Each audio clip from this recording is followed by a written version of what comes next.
Did you know that after World War II, under the General Headquarters, GHQ, in Japan, millions of Japanese swords, including national treasures, were lost due to the weapon confiscation known as sword hunt.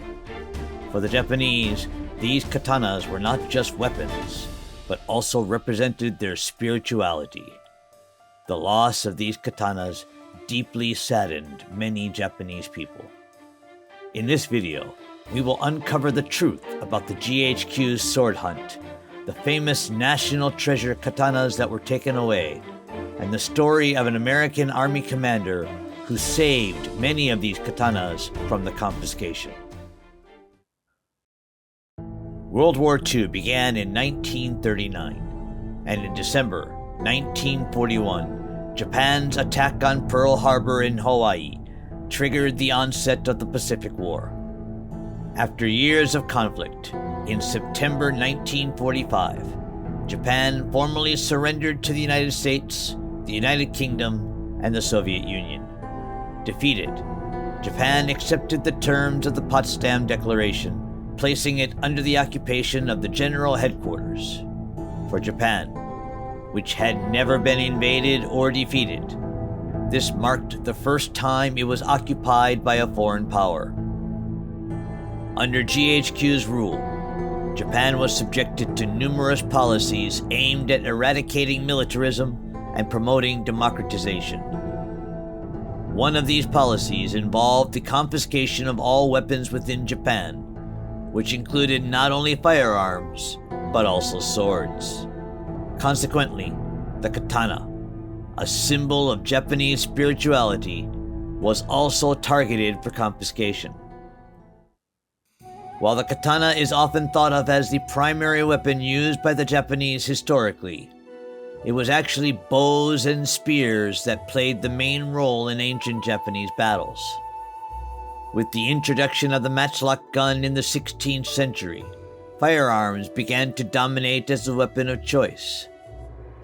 According to historical records from the Sengoku period, the majority of injuries and deaths were inflicted by long-range weapons such as guns, bows, and stones, which were typically used by peasants and lower-ranking samurai. In contrast, about 30% of casualties were caused by close-range weapons like the katana, favored by feudal lords and higher-ranking samurai. This shows that long-range weapons were primarily used in battles. However, traditional Japanese art, such as ukiyo-e paintings, often depict samurai wielding katanas in battle, and wartime images and photographs from the Pacific War frequently show Japanese soldiers with katanas. This prevalence of the katana was due to its role as a symbol of Japanese spirituality, a role that extended beyond its practical use as a weapon, which will be discussed further. For the Japanese, the katana was more than just a weapon.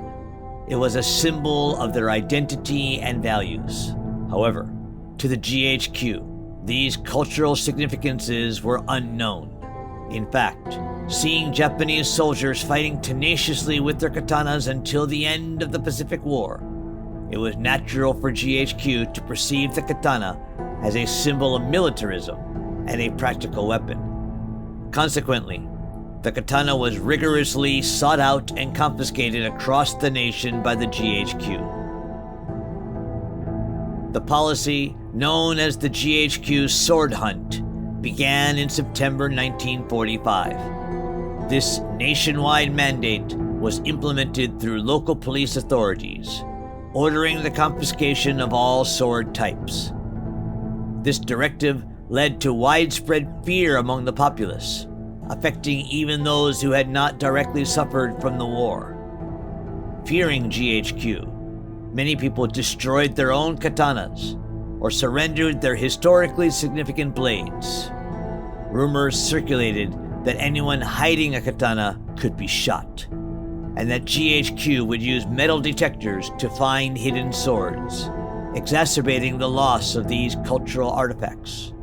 To avoid surrendering their cherished swords, Some buried them in the ground to rot, or took them to blacksmiths to be reforged into everyday tools.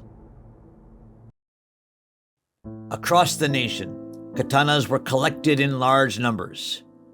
Before the war, it was estimated that up to 15 million households in Japan possessed a katana.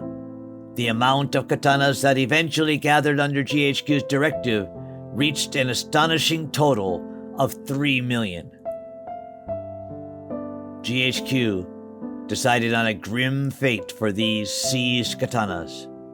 Many were dumped into the ocean, including numerous national treasure swords. Additionally, some katanas were taken as war trophies by American forces. Others were burned with gasoline, chopped up, or even melted down to be recast as locomotive wheels. Thus, nearly all of the 3 million katanas disappeared forever. The widespread loss of katanas from households across Japan due to GHQ's sword hunt profoundly changed the national perception of the katana. Once viewed as a sacred item close to daily life, the katana came to be seen predominantly as a weapon designed for killing. Additionally, the sword hunt played a significant role in cementing the modern perception of the katana as something fearsome among many people today. For the Japanese, the katana was more than just a weapon. It held a deeper spiritual significance. Even before the establishment of the katana, swords were used not only as weapons, but also as objects to dispel evil spirits in rituals. Numerous swords intended for ceremonial use have been unearthed from burial mounds believed to date back to the 3rd and 4th centuries. More recently, in 2022, a serpentine sword over 90 inches long was discovered in an ancient tomb in Nara Prefecture. Japan has a unique cultural belief that swords can house spirits, viewing them as spiritual vessels. Sometimes, katanas are even worshipped as deities themselves. One of the legendary swords, the Kusanagi sword, said to have emerged from the tail of a serpent god, has been passed down for over a millennium and remains a symbol of the emperor's legitimate claim to the throne. Additionally, the practice of having a guardian sword has been a long-standing tradition in Japan. Even today, the imperial family continues this ritual, where a guardian sword is presented to newborns to protect them from evil spirits and monsters. While the katana had its place as a weapon, its presence in civilian life was more intimate, often associated less with warfare and more with rituals, as sacred objects in shrines and temples, or as familial heirlooms. One notable example is the Haja no Ontachi, known as the largest sword in Japan, crafted during the late Edo period. This sword was made with the intent of dedicating it to a shrine, reflecting the people's desire to dispel malevolent forces and build a peaceful society amid the constant domestic conflicts of that era. The reason why so many more katanas have survived to the modern day compared to other weapons like bows and spears, which were more utilitarian, undoubtedly lies in the katana's role as a symbol of spirituality. Thus, the katana has been preserved not only as a superb weapon, but also as a beautiful piece of art, and importantly, as a representation of Japanese spirituality. During the GHQ's sword hunt, numerous renowned swords were lost. First, the famous sword known as Hotarumaru, which was designated as a national treasure and had been preserved at Aso Shrine. This sword is named after a legendary event from 1336, when its owner, Aso Korezumi, used it to aid a fellow warlord. Despite their defeat in battle, something miraculous occurred that night. Hotaru Maru had suffered notches during the fierce fighting, but fragments of the blade miraculously returned to their places, repairing the sword as if by themselves, resembling the flight of fireflies. Unfortunately, after its confiscation by GHQ, the whereabouts of Hotaru Maru became unknown. Next is the Honjo Masamune. This sword, passed down through generations of the Tokugawa shogunal family, symbolized the authority of the shogun. After the fall of the Edo shogunate in 1867, it was transferred from the last shogun to the head of the Tokugawa family. Like many other famous swords, it was confiscated, and reportedly ended up with a sergeant of the U.S. 7th Cavalry Regiment, with its subsequent location remaining a mystery.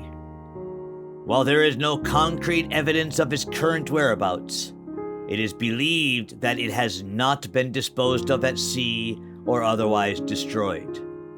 And the search for this sword continues among sword enthusiasts worldwide. Despite the vast number of katanas confiscated by the GHQ, there were those who attempted to halt the confiscation. Among them were Honma Junji, a Japanese sword researcher, and Colonel C.V. Cadwell, the Provost Marshal of the U.S. 8th Army. Honma, unable to endure the relentless confiscation, argued that katanas are not merely weapons, and appealed directly to the Prime Minister. Moved by his passion, the Prime Minister attempted to persuade the GHQ. However, the GHQ rejected the Japanese government's plea. Unable to secure agreement for the preservation of all katanas, the Japanese government then sought to protect only certain katanas by emphasizing their artistic value. The government asserted to the GHQ the well-known artistic value of these katanas within Japan. Through persistent persuasion by the Japanese government, the GHQ eventually agreed to allow the preservation of katanas deemed to have artistic value. This concession saved some of the katanas from confiscation. However, since the assessment of artistic value was left to the GHQ, the situation did not change significantly in practice. A significant incident occurred when occupying forces forcefully entered the home of Mr. Hanyu in Tokyo and seized not only his katanas, but also other valuable possessions unrelated to weaponry. Hearing of this, Honma approached Colonel C.V. Cadwell at the GHQ's Provost Marshal's office and confronted him directly, arguing that this was not weapon recovery, but mere theft. Taking the matter seriously, Colonel Cadwell immediately contacted the troops involved and ordered them to return the stolen items to Mr. Hanyu's home. This incident led Honma to begin discussions and negotiations with Colonel Cadwell regarding the collection of katanas. Following this, a period ensued where the occupying forces intruded into the homes of prominent families that had historically inherited national treasures. In response, Honma approached Colonel Cadwell to discuss the possibility of exempting valuable katanas from being seized. Colonel Cadwell, showing deep understanding and enthusiasm, made efforts to resolve these issues, repeatedly stopping local units from confiscating katanas arbitrarily. He promised that historically important katanas, such as the national treasure O Kanehira, owned by the Ikeda family, would be safeguarded if stored at the Tokyo National Museum. This katana which was even requested by General Douglas MacArthur himself, was successfully protected by Honma and Colonel Cadwell and is still housed at the Tokyo National Museum today. Having established a direct line of negotiation with Colonel Cadwell, Honma requested that he grant the Japanese authorities the right to appraise katanas that had been submitted by civilians or forcibly collected. After prolonged negotiations between the Japanese government and the GHQ, a significant directive was issued on May 16, 1946, entrusting the appraisal of swords to Japanese officials. This decision marked a major turning point, and thanks to their efforts, approximately 80,000 precious katanas were saved. Colonel Cadwell is still remembered today as a hero who saved the katanas from the greatest crisis in their history. The Japan Art Sword Preservation Association, which is still active today, was established based on advice from Colonel Cadwell during that time, allowing us to continue appreciating these historic swords in museums and collections. Another key figure in the history of Japanese swords is Dr. Walter Ames Compton, an American pharmaceutical magnate and a passionate sword enthusiast. Known as one of the foremost collectors in the United States, Dr. Compton owned over 500 katanas, ranging from famous to lesser-known blades. One day, he spotted a particularly fine katana in an antique shop in Pittsburgh, Pennsylvania. With his expert eye, honed through years of collecting katanas, he immediately recognized its exceptional craftsmanship and purchased it. Upon further research, Dr. Compton discovered that this katana was a dedicated offering to Terukuni Shrine and was actually Kunimune, designated as a national treasure of Japan. He contacted Honma, who then procured the original scabbard from Terukuni Shrine. When Dr. Compton brought the sword to Japan, it fit perfectly into the scabbard, a testament to its authenticity, as scabbards are custom-made to fit their specific swords. In a remarkable act of cultural repatriation, Dr. Compton returned the Kunimune to Japan in 1963, stating that famous swords have their rightful place, and it is not as personal possessions. He believed that these treasures naturally belong in their country of origin.